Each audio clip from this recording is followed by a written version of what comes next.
afternoon. Welcome, everybody. My name is Richard Askam. I'm your host for the next hour on the FuturePrint Leaders Summit. We're here to do a little bit of future gazing today. The idea of this really is not particularly to look at plans and the upcoming plans for everybody that's joining me today, but really to look beyond that and potentially at what the industry might hold for all of us in the coming decades rather than years, and I think that's the purpose of today. It makes it easy for my guests because they don't have to be specific, and it doesn't matter if they're wrong. But what it does mean is that we can largely have a nice, wide-ranging, thought-provoking conversation this afternoon.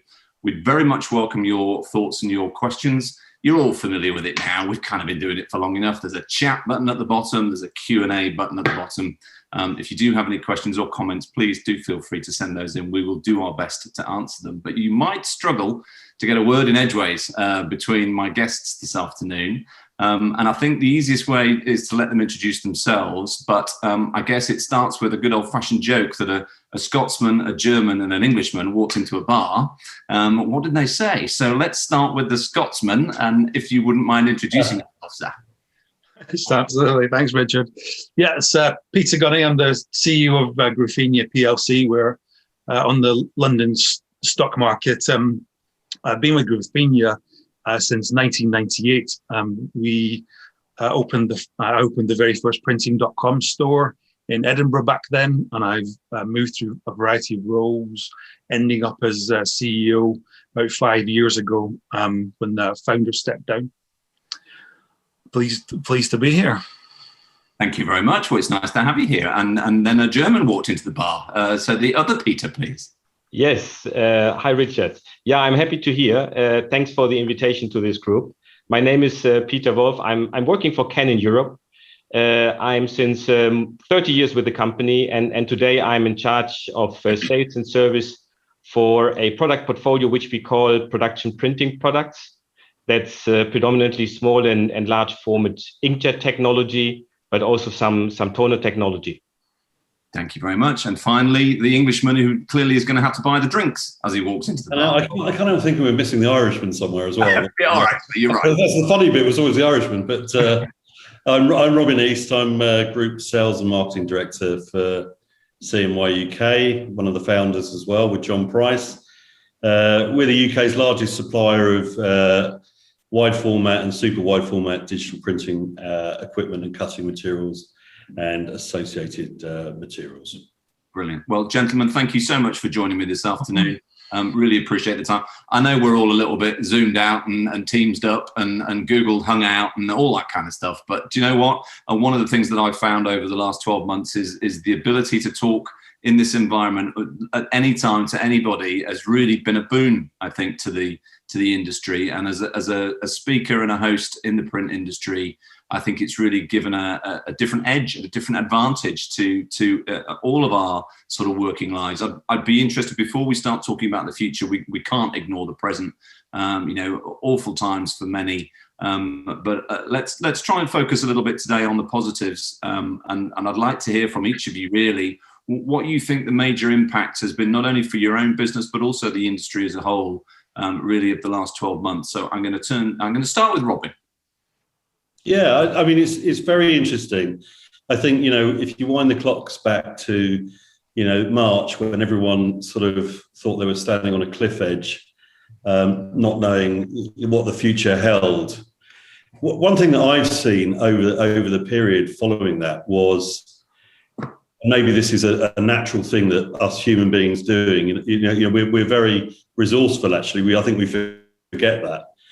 And I saw a lot of our customers, and us included, particularly owners, get really close back to the coalface and realise that this was something that they hadn't experienced before, and that it had an urgency about it. And as a benefit of that, I think that they've become much more in tune with their own business. That might sound a funny thing to say, but sometimes as an owner, you can get a bit detached as your business develops and grows. And when you you're faced with a disaster like this, you get very close to it and you start analysing it. You start looking for ways to control it and look at costs again and look at the way that you produce things. And I think that's actually a positive thing that's happened. Over the following 12 months, I think a lot of businesses have actually benefited from it, strangely. Yeah. And Peter Wolff, I guess, probably we've all had to do this level of introspection and navel gazing to a certain extent. To a certain extent, we've had a lot of time to do that, and sitting in our home offices around the world and gazing really at our own businesses. We never get that time normally, do we? Have you found that at Canon? No, definitely not. I have to say, we have seen it in different companies as well. I think the industry was split over the last 12 months into kind of two groups. So there were businesses where exactly has happened what you were saying, that you had a lot of time probably to think about different things. And I really like the remark from Robin, that you're going back to the core of your business. That really is something I haven't thought about that, but I recognize it. But we in our company have had a lot of work. Much more than we have ever expected, but to give it a positive view as well, I think we have customers who really see this also as an opportunity. Maybe not in March and April, but meanwhile, the good thing is that we as human beings get used to this situation, and after a while we understand that this is not the end of everything. And then we are often in a position that we switch over into a more opportunity-driven view, and we search for possibilities how we can, go forward. I think that's very true to say. And Peter, I guess as a Scotsman, you're used to being resourceful, especially living in England. You're constantly on the run, I would imagine. And that feeling of, well, I guess that familiarity, if you like, with that feeling that your pants are on fire, and therefore you've got to think your way through this again. Have you found it the same way? Yeah, I mean, so I mentioned printing.com before.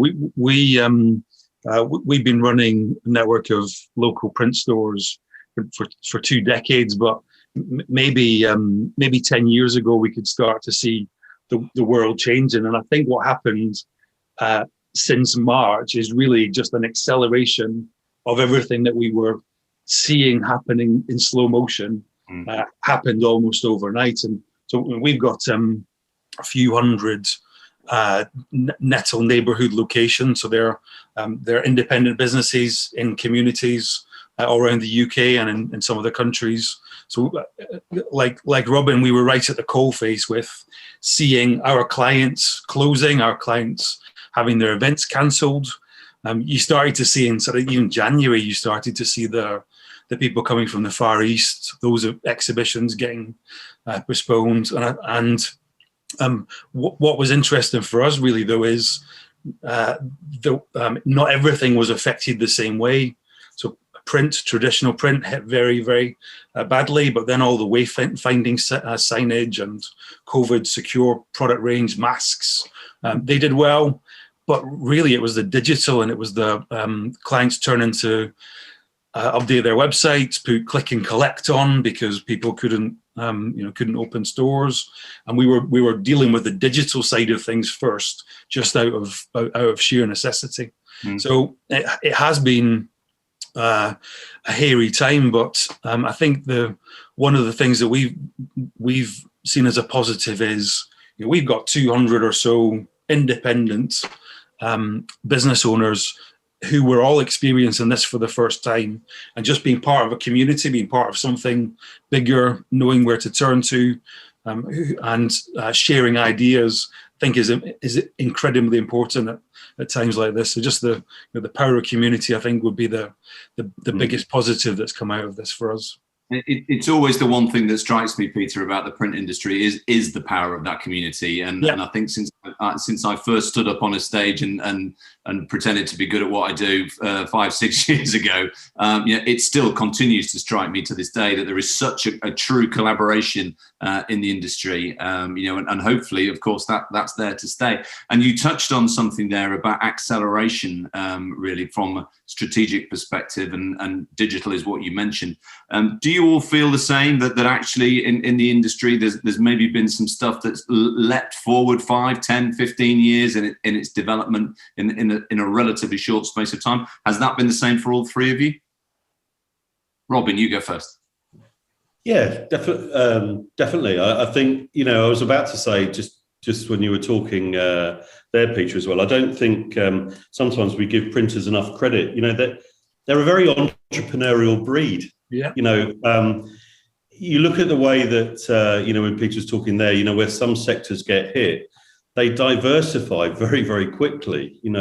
What do we know about face masks? But it almost didn't matter. What printers are actually very good at is taking orders, delivery, logistics. There's a lot of core skills within printing that are so adaptable. And I think that's one thing that will change the industry forever, is the other kind of market opportunities that I think printers have seen that they're very capable of doing, actually, that could be new revenue streams. Yep, absolutely. Peter, Wolff, do you agree with that? Yes, absolutely. And I think that's also a good learning, because it makes you strong for whatever's going to happen in the future. But the acceleration is really something we experience for ourselves as well. Richard, that we are a company where we are working on the transition of technologies from analog to digital, like a couple of others as well. I have to say, I'm in that since maybe 15 years, and we always expected it to come faster. And we always, meanwhile, got used to it, that it has a certain slow speed and that it's going step by step in small steps.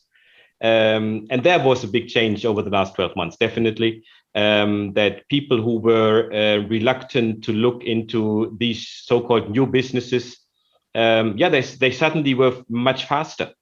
But it's a certain group of people. You certainly, if you want to do a big step forwards, whether it's a collaboration with others or investments in new technologies or opening new portals or platforms, you certainly need to have the capability, the guts, but also a certain financial background to do that. Yeah, no, it's ironic, isn't it, Peter Gunning, that we've probably all been sat around for 5 years saying, why isn't digital taking off quicker? And then for the last 12 months going, is there any chance you could slow down a little bit? That would be great. So, the biggest clear winner out of this lockdown is e-commerce, isn't it? And it's been people, many more people who had never tried online shopping have tried it for the first time, and they've liked it. And they say that it takes 21 days for habits to be formed, and every lockdown has just reinforced the habit of online ordering. I think that's got to be one of the big things that remains as well. I mean, sure, people will go back to shops. Sure, people will return, but surely more business is going to be done online than was before, and maybe not. And that's not just adding to your cart, or just transacting with clients and transacting with your clients online in a way that suits them. That's just got to accelerate. Why you don't want to phone somebody to get an invoice or to check on the status. You want to do as many things as you can self-service, and again, I think that's going to be one of the things that sticks around. No, you're absolutely right, Peter. And the psychologists always say that it takes 3 months to affect behavioural change. Yeah. But of course, we've never had 3 continuous months in order to affect behavioural change. Yeah. So, I joked a while back that you would never start an experiment with the planet by turning it off and turning it on again. But that's largely what's happened, isn't it? And we've all had to reboot in many different ways, including this format today. But as I said at the top of the hour, I think it's in a lot of ways it's added positives to the industry, certainly from a speed of communication and the ability to talk to your contemporaries around the world, as long as you remember time zones. Last week I had a meeting booked for what I thought was Wednesday at 11, turned out to be Thursday at 12. So I haven't quite caught up with that one yet, but it is definitely a changing environment. We've got a question here from Joe Francis. Good afternoon, Joe. Thanks for the question. And it says, it seems to me that the pandemic has accelerated the adoption of digital printing because in some cases customers couldn't risk ordering their normal large print runs. If you agree, how many years of progress in that direction do you think has been made in the last 12 months?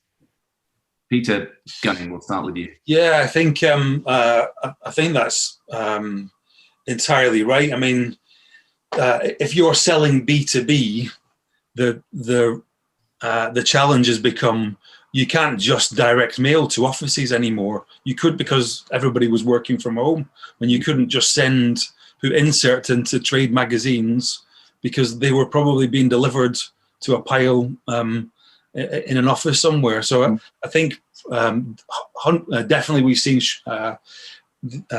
run length shorten, and I think there's been a move. We've seen a move to clients looking for alternative ways to reach their clients, and like it or not, where clients are is online and on search engines, and so having to clients wanting to invest in search engine optimization and pay-per-click to get people to their websites might have displaced print, a spend that was going on print. So, Joe, you said 5 years normal progress, maybe. That doesn't feel ridiculous. It's hard to quantify exactly. I understand that. Yeah.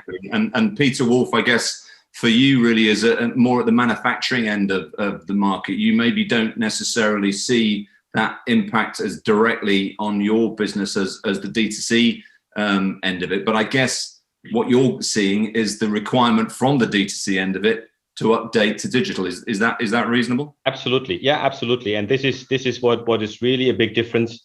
Companies where we try to get connected to over the last couple of years, and they always had a business with analog technologies and other applications.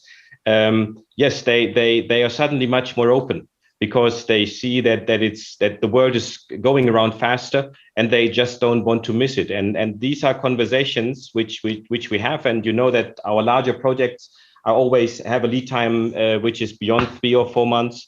But people are really ready to invest, and they believe that the trend is accelerating and that the direction is clear. I agree with the 5 years Peter has mentioned before, but what we also see is, in addition to Peter's remarks, our customers have applications which are also benefiting from the current situation. Book printing is one of them. Yeah, so people are more at home. They start reading or read more, and with the challenges in the logistics supply chain to China and where the bigger run lengths are printed in books, they have moved volumes back to Europe, and this is where quite a lot of our customers are benefiting from within their digital equipment. But on the other hand, also home decoration is something where we are talking about since quite a long time. And this is really starting up now much stronger. And I'm sure Robin knows that as well. I have been at his webpage before and have seen that he has also some editorials or learning programs for this area for his customers. So this is another application where we really see that benefit in the direction of printing. Yeah, absolutely. And Robin, I was reading yesterday, as I'm sure you were, of Kingfisher's 600% profit increase in the last 12 months because of apparently we're all DIYers now. I'm not, but I think there's been some real winners, And again, I think it's that entrepreneurial spirit. People see an opening and an opportunity. I remember in 2007 we had customers that made more money through a recession, because they just adapted, did something slightly differently. Joe's question is really interesting. I think we all remember as well where 10 years ago, B2B print was, you'd sort of say, online digital print, online is really for consumers, and there was a lot of work that had to be done for B2B to make it viable. Lots of things within the supply chain that had to be, either on technology side or the workflow side that had to be approved. I was talking to someone that really made me think the other day, actually. They were talking about the market in New Zealand, where it's virtually all digital. You've got 4 million people, you've got 1 million people that live on a South Island. It's all digital. And it probably is all digital because it sort of has to be. You've got 1 million people living on the South Island. You haven't got your litho printer down the road that you can just go and pick up, some print or go and have a meeting with. So when digital came out, it accelerated really, really quickly because it was the most convenient way. And we've just sort of become a New Zealand in the last year in many respects. As Peter was saying, when you have to work and think differently, I think it'll accelerate the digital process very significantly, actually. I think it's probably changed the mindset for digital. So it could be a real positive. Nope, Peter's left the room. Quick, let's hide. One thing that might be quite interesting, I think, to consider, we've talked about the 5-year acceleration, but do any of you feel as though something has got left behind or actually gone beyond, in the normal sort of development curve that we're all so very used to, with this huge acceleration in the last 12 months? Have you found, each of you, whether something that you previously thought would be the next thing is actually no longer anything because the previous thing has gone past it? Peter Gunning, does that make sense to you?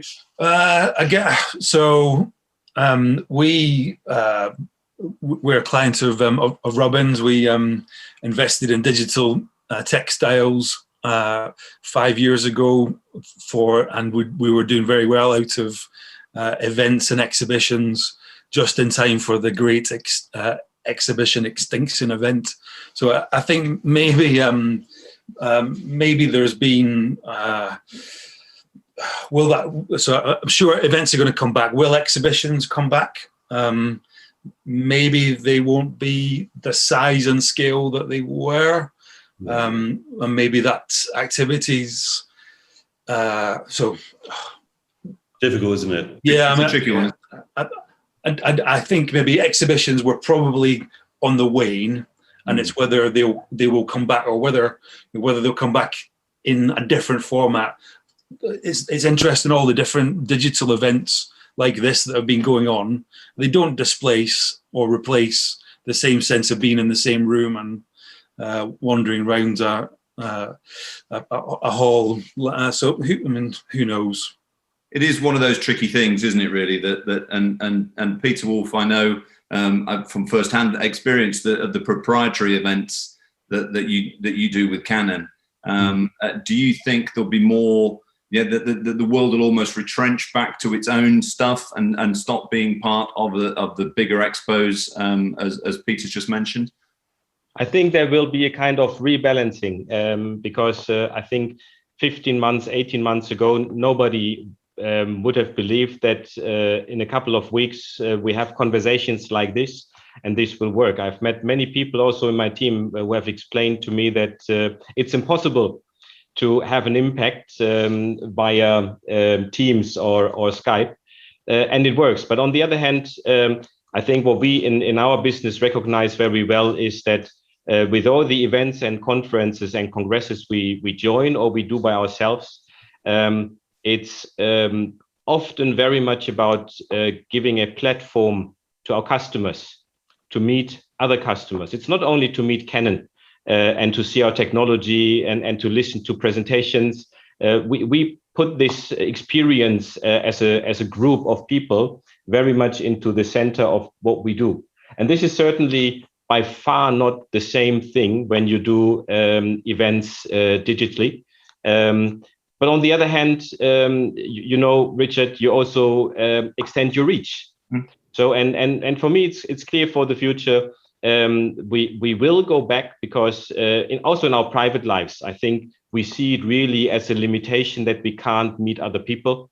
And then suddenly you get aware how important it is to be connected to other people, to get inspiration, to have this exchange, to get some feedback and ideas.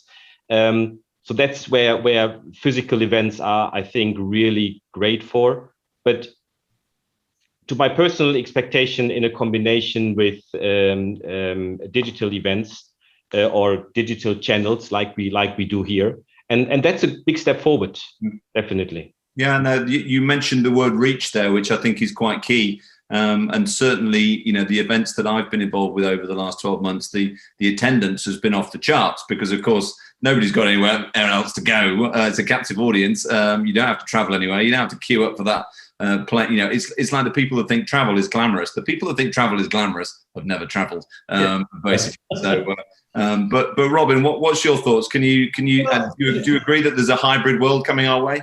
God, you know, I mean, the jury's out. I mean, you know, listening to you, Peter, talking about events and exhibitions, and you know, that was a big part of our, you know, where our material was going, of course. And you know, I'd like to think it would bounce back completely. But I think you're right. I think one of the things I picked up on you saying was for a lot of exhibitions, was the writing on the wall a little bit anyway. I think a lot of manufacturers, particularly in the printing industry, which is close to our heart, I think they're really evaluating where they're best spending their money. You know, a lot of them over the last few years, we've seen them, partners of ours, really tightening their purse strings actually, and evaluating whether it's the best way to sell, you know, for their buck. But then there's the other side where, you know, which is a bigger part of exhibition, is the consumer market. I always had this hunch that actually with retail reducing and less investment in retail, the consumer market likes to go and see products. You know, if you want to go to the cooking show, or I remember going to the NEC a couple of years ago, and there was randomly, it was on the same time as Sign and Digital, and it was the gaming show. Oh my God. You know, they had one hall just for people queuing in lines, all these kids, you know. So, you know, some exhibitions, I think, will continue to thrive. And, you know, again, you know, we were talking just before we came back on about, you know, if you'd asked the same series of questions after the first lockdown and this one, you know, I thought there was a conspiracy that Zoom had started the virus, you know. But I think that's a bit unfair. But, you know, we all thought that, well, you know, we don't really need to ever do anything else again. We can just sort of take our dressing gowns off and pour a cup of tea and just sit here and run our businesses. Well, I think people, you know, Peter, as you were saying, we like to interact. Yeah. You know, we get inspiration. We're social people. We're social animals, aren't we? Yeah. We like that side of it. And I think we underestimate the kind of energy that you get at a meeting when you're actually sat on the other side of a table. You actually underestimate the kind of relationships that you build in a restaurant and a bar with a customer. You know, that doesn't happen over Zoom, that kind of, you know, lasting relationship, perhaps. I hope that a lot of that will come back to normality.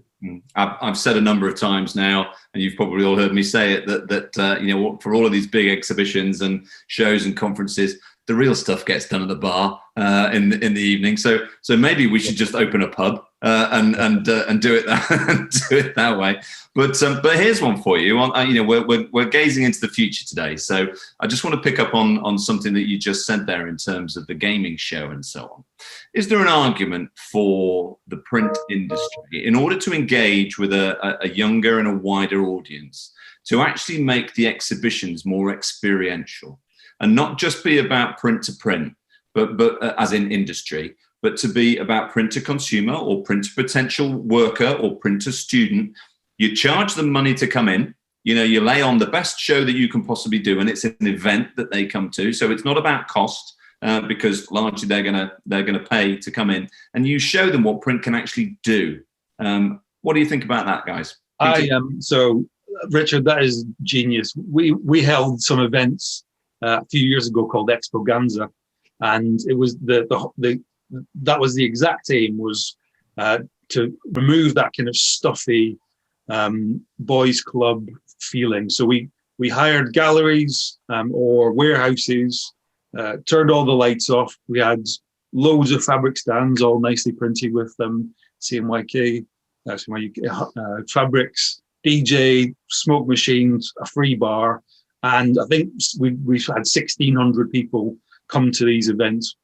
We had the last one planned in Fort Lauderdale as the travel ban was announced into America. So we haven't done one since. But that getting people to come and see print in a non-sterile environment, as an experience, we found that to be an incredibly good way of showing the product without just having here's 29 quid for this thing. So yes, I agree. I better patent that then, Peter, if it's a good idea. I have so few. I need to put my name down on that one. But Peter Wolff, I know something that we always talk about is how we get the next generation, and in fact the next generation, to get excited about the print industry, and maybe that's the way. Instead of just talking to ourselves all the time, we actually put on a show, and because let's be honest, we're making the sexy products. It would be quite exciting, I think, for the youth of today, he says, sounding like an old man, to come in and see how it's done. Would you agree with that?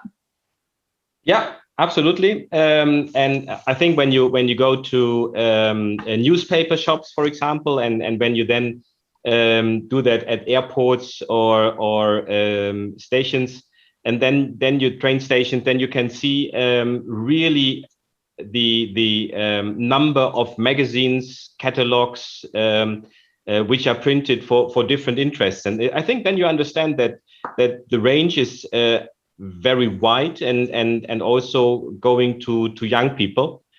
Yes, the digital behavior has changed people in a certain way, but I personally think that there is a kind of renaissance. I have the feeling that 5, 7, 8 years ago, many people have thought that in a couple of years print will be dead, and it's coming back a little bit. And maybe I'm not objective because I'm working for a company who's developing and manufacturing printers, but I think print is recognized today more in its relevance and having a future than it is probably 5 or 8 years ago. And again, book printing is just one example. I think 10 years ago with the ebooks, everybody has thought within a couple of years, nobody will have a printed book anymore. Yeah, and nowadays there are almost no Kindles or so sold anymore. People are reading ebooks, but in a meanwhile balance with printed books, and the majority is still printed. And Amazon are opening bookstores again. Go figure.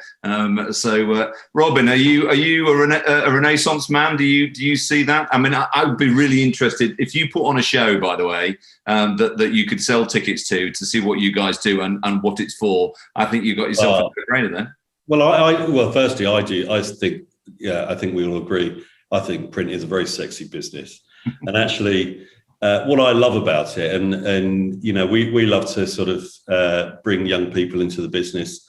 If I look at our warehouse manager is 25, our commercial director is 28, our leading Kongsberg table demonstrator is 23. Don't tell me that young people aren't capable, and all of those people really enjoy the business. And I think what's really, really exciting about it is that in print, technology and materials has widened the amount of applications tenfold, 20-fold, actually in just the last 5 years. Yeah. When you say you go into print these days, you could almost pick a sector, just like you were if you passed a legal degree saying, I'm going to go into law. Someone would say to you, what part of law are you going to go into?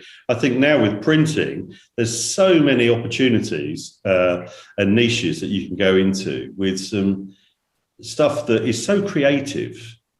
We should be attracting young people now, 100%.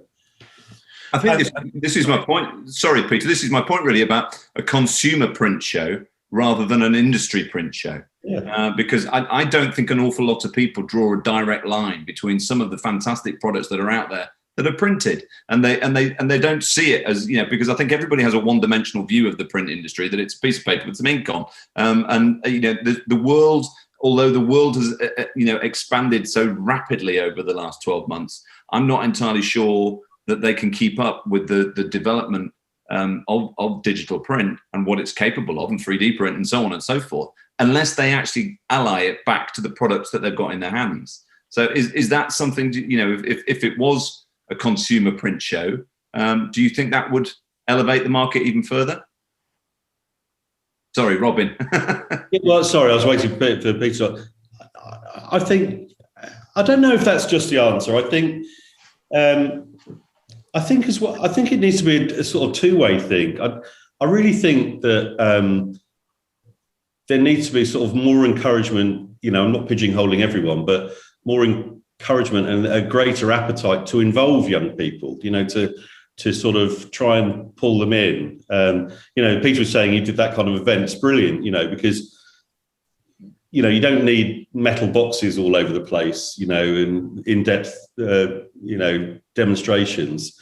You just need to look at market opportunities and fun stuff that's being produced at different sectors and parts of the supply chain. It's like, I don't think there's an awareness enough of how creative the industry is now, you know, and the kinds of products.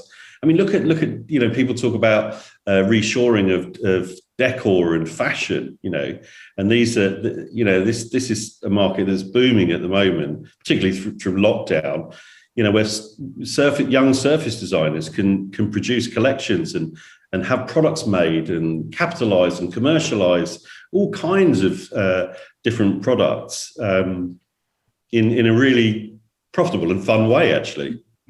And Peter Wolff, I know, you know, obviously from a manufacturer's perspective, you know, the machinery and the big, as I call them, because I'm not technical, as you know, Peter, so the big shiny bits of metal that make all the noise. I know there's lots of people that like to see those in action, but I guess one of the things that you do really well, I think, at your shows is show what they're for, not what they do.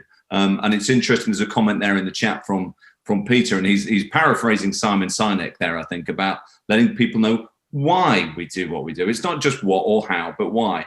Do you get the sense now that the wider world, as a result of this acceleration, are almost ready to be shown why we do it? Yeah, and I think it's absolutely a fair comment. And today we also want to discuss and talk about how does the industry look in 5 and 10 years.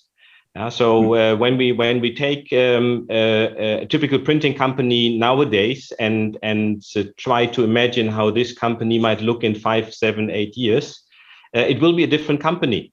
It will be much more a IT company, a consulting company, a company which is closely connected with its clients, understanding the needs and helping their clients to improve their business. That requires a connectivity, that requires expertise in data handling, data intelligence, that requires IT knowledge in creating solutions in marketing automation. So I think if we have in our mind, when we talk about printing, people operating a machine, this is important and also important in the future, but this is by far not the picture I have in mind when I look to the print service providers in 2030. Yeah, that's a very good point, actually, and I guess Peter Gunning, that you're probably closer to that than everybody, I think, here today, in terms of that consumer behavior, which largely drives what we do. It's not the other way around. It used to be the other way around, but it's not anymore. An interesting comment there in the Q&A from Joe about the proliferation of personalized product, you know, everywhere that you look now, and it's no longer a treat; it's an expectation. So I guess with that acceleration that we've just undergone, has that brought you closer to where the market wants you to be, do you think? So I'm really interested in all the comments there, and I think we all think of ourselves as printers, but I don't think clients care. Clients, so there's that, you mentioned B&Q before. The guy at B&Q, they'll say, we don't sell 1/4-inch drills, we sell a 1/4-inch hole. So clients want you to come to, so they have an event they want people to come to. They have a restaurant that they want people to order from. They don't care whether it's a printed flyer, it's a QR code menu, we printed some cork engraved placemats for a fancy place that's opening. The carrier is less important than what it's used for. So Peter, who said the why, I totally agree with you there. And really it's about the reason It's about finding the right thing to help the client to achieve what they need to achieve, and that's the key. And whether that's print, whether it's big, whether it's digital, that's it's the right product for them. It's not really our prerogative to say no, you should be on 250 gram. Yeah, and I think that's the big change, isn't it? Really, that it's now consumer led rather than consumer followed. That's probably the biggest change in the last 5 years. Never mind the last 12 months. Here's one for you. I thought I'd save a little bit of controversy towards the end of the session today, because the time is flying by. It has to be said, gentlemen. One of the things that is always asked, I think, across any, let's call them legacy industries, and the print industry is one of very few actually true legacy industries, is where are all the women? What's your view on women in the print industry, women in leadership in the print industry, diversity across the industry? It's a hot topic. It's not, we sit here today, all four of us looking a little bit like all four of us look.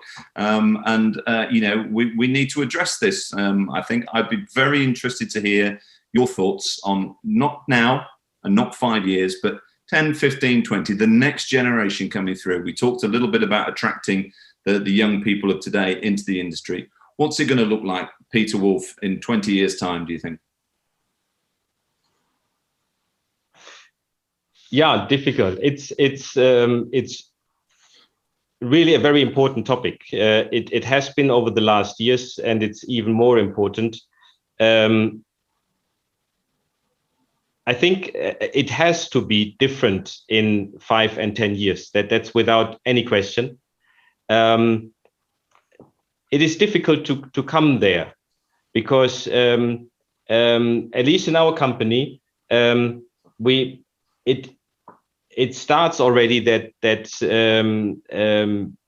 when we have some vacancies, it's predominantly men then applying for these jobs, and that's something you can only influence in an indirect way. Yeah. So when we look to our business in leadership roles, the majority is by far men.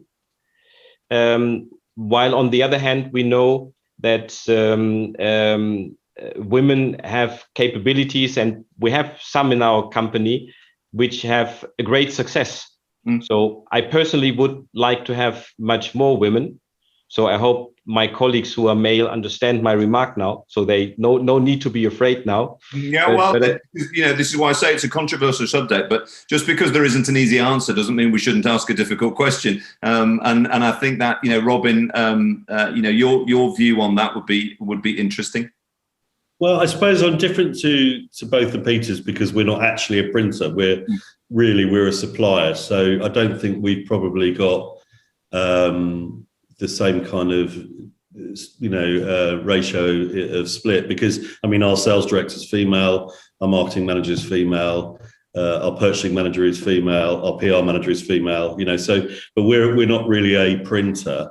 So from our customers' point of view, yeah, I get it. I've been to a lot of industrial estates over the country over the years. That's the rock and roll lifestyle of selling kit, and you do see, particularly in the production environments, predominantly a male business.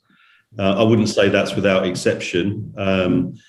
Has it changed much in the last 10 years? Not that I've seen, if I'm honest. I don't know what your opinion on that is. There's I'd like to see it change, like everybody. There's no reason for it not to change.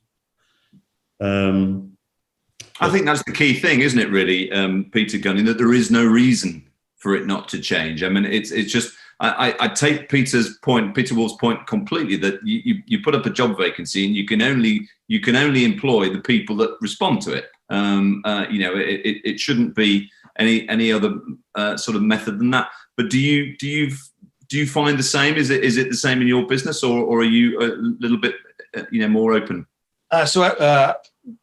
I'm very pleased to be invited to talk at an event about printers. We don't think of ourselves as printers either, and Nettl is a network of we're web design and print studios. But I would say the split of ladies to gents in our stores is pretty even. We're design business, so we attract and employ and recruit and hire women across the business. In production, it's weird. In lithography, almost exclusively male. In digital textiles, we have almost entirely female.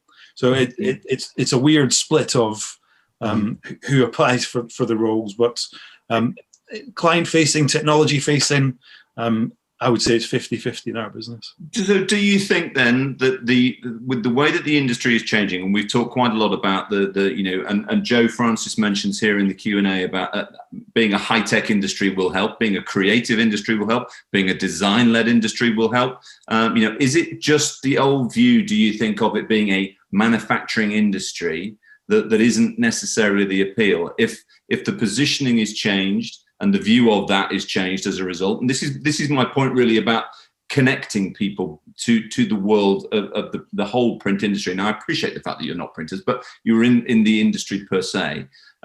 Is that perception changing, which ultimately will solve that diversity problem? Peter Wolff? Sorry. Well, I think it is really changing. And when we look to customers or their customers, when we have them in one of our events, then when we talk, for example, about marketing agencies or publishers, then it's sometimes even the other way around. I think it's also depending on the industry where you're talking about. And I agree with the other gentleman, when you look to the real printing manufacturing, then it's typically often still male. But there are other areas when we have events with book printers and publishers, then it's sometimes even a majority of women. Yeah, absolutely. Robin, you're nodding your head. You obviously agree with I do see that actually, where we've got customers that are more technology driven, not mentioning any names, but you do see I've noticed on the technology side, you can see a very sort of even split of female and male staff. And I think,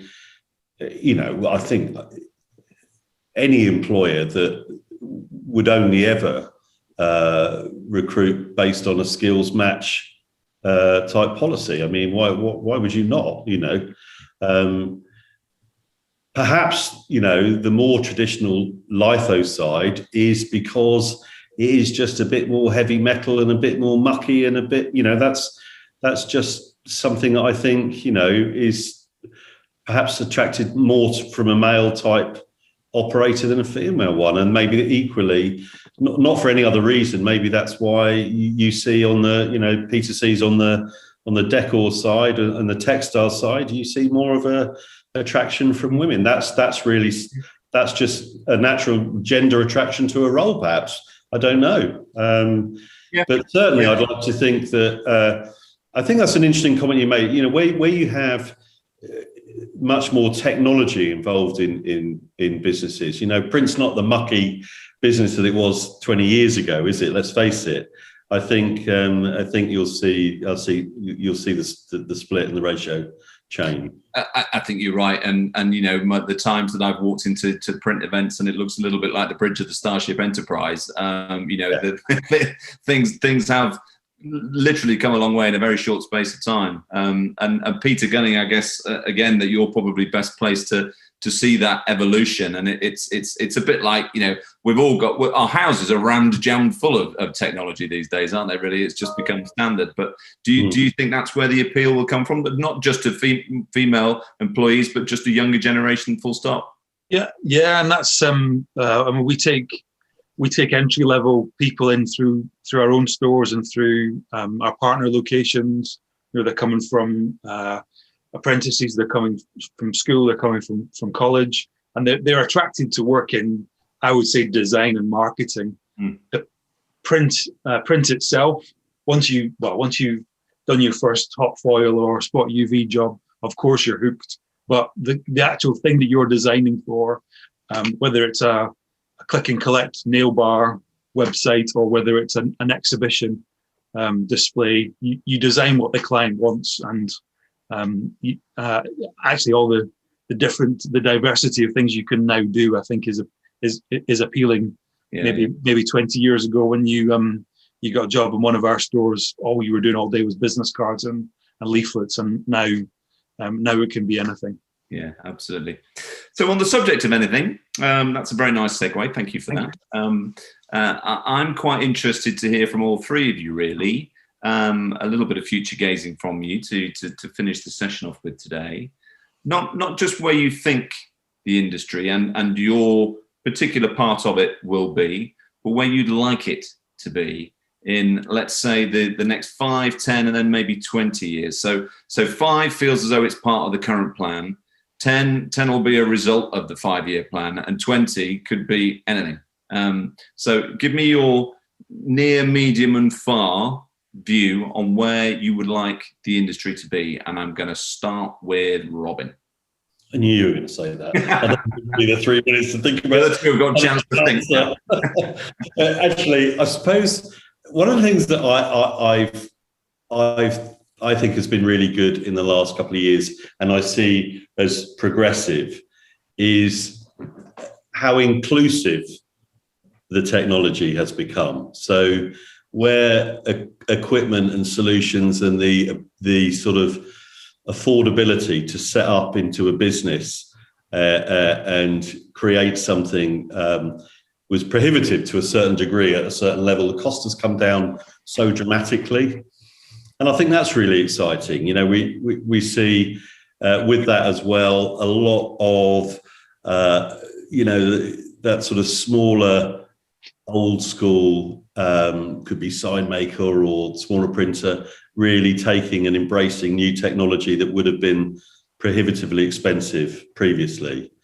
And I really like that. And I think what that does as well for the print business is, I think in the past we've sometimes thought that, everything's going to consolidate, there's going to be just, the sort of Tesco's of print and that'll be it. And I think with the way the technology's gone on versioning, there's almost a greater opportunity with that kind of affordability as well to service local community and have a really good business in print. And I think that's quite exciting. And it makes the whole sort of industry more stable in a way. Yeah. Peter, what's your view? What's your near, medium, and far view? Nice Peter or bad Peter? What are you classifying yourself as? I'm bad one. Oh, okay. Well, bad Peter it is then. So in the near term, I think the days of printer just specializing in one particular type of print are numbered, and I think really printers who are just focusing on one thing will need to diversify and get into either digital first, so that they can retain the client relationship, because if they're not able to cater for some of the things that their clients are needing, then the likelihood is that client's going to go elsewhere for the rest of it. So I think in the near term, it's going to be a bit to really embrace digital first. And just to kind of pick up on what Robin said there, genuinely, you think about you go to a restaurant 5-10 years ago and you're just feeling the menu and deciding whether that's 400 gram. Now the ability to brand every single surface and thing you touch cost effectively and affordably, the opportunities now are endless, but none of those things are easy to do yourself. So for a client to order the inside of their premises to be wrapped and installed themselves needs skill. So I think for the local graphic professional has a place in the future designing for business, but designing experiences and environments that do things for their end client. Yeah.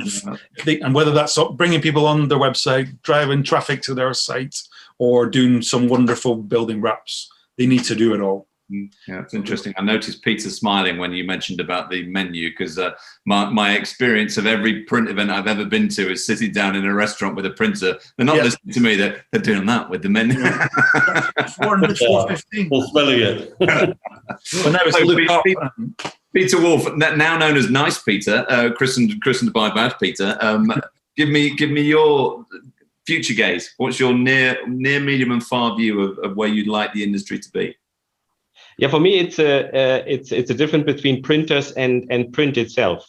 I think for service providers, there will be a direction in the future whether they become an important part of a supply chain within the industry. So focusing on production efficiencies, high automation, end-to-end solutions, and in order to be better and cheaper than others. And there are other companies, and that has been mentioned before, who are really building up a connection to their customer base. And when I look today to some companies in the industry, I think they have a great opportunity in improving their sales capabilities, teaching, training their salespeople to get better connected with their customers and their clients. I really think that print service providers in 10, 15 years will definitely be more consulting companies delivering complete campaigns for their clients and trying to grab all the communication requirements of the customers, print and non-print, in a multi-channel or omni-channel communication. Print itself, where do I see print in the next maybe 10 years? I personally think, and that's not only me, but many other people in our company as well, that print still has a huge potential to grow, becoming more emotional and sensoric, and becoming a real important part of an experience of customers, and also in the B2B business. And that's something I think print has still a huge potential to go. And what we've seen in the last 5 years with different media and different technologies was just the start. If you bring that together in a creative and innovative way, I think there are many new things we can see in the next couple of years. Well, do you know what? I think what we'll do in 20 years' time is sit and watch this video again in the print retirement community that we will all be in, checking out the paper quality on the menu, obviously, as we do it, and see whether any of this came true. But gentlemen, it's been an absolute pleasure talking to you this afternoon. It's always nice to see you. I'm really looking forward to the time that we can share a beer somewhere in person, as I'm sure everybody that's watching this is today as well. Thank you first and foremost to Marcus Timpson for organising today, and the FuturePrint Leaders Summit for allowing us to take over the airways for an hour and fill you full of nonsense. And thank you all, of course, to watching. Thanks for joining us today. Nice Peter, Bad Peter, and Robin. As I said at the top, an Englishman and a Scotsman and a German walked into the bar, and what they ended up doing was having a very nice time. So, Richard, I'm actually Welsh.